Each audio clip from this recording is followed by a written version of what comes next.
Пътека на духа ми бутилка празна, заключен в стъклата на моята съдба. Чуваш ли стъпките, те са изпрана, вървят по стените на сърцето с вяра.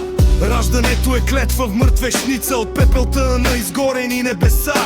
Прераждането верига веднъж скована, кузняна болка, без милост, без глас.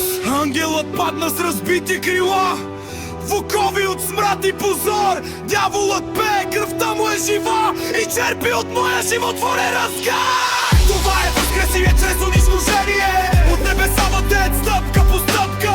Това е превъзрождането, тумана и огън. Сърцето чук духа на ковалня, вече над. Стъпки в коридора на собствената пръст, където сенките кървят и ревът.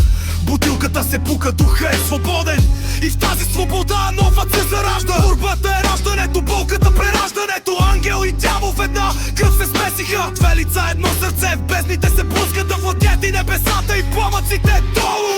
Това е възкресение чрез унищожение, от небеса върват стъпка по стъпка. Това е превъзрождането, тумана и огън. Светло чук духа на ковалня, вече над. Това е възкресение чрез унищожение, от небеса върват стъпка по стъпка.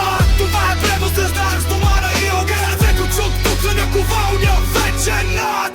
Небеса избледняха, ад затвори врата.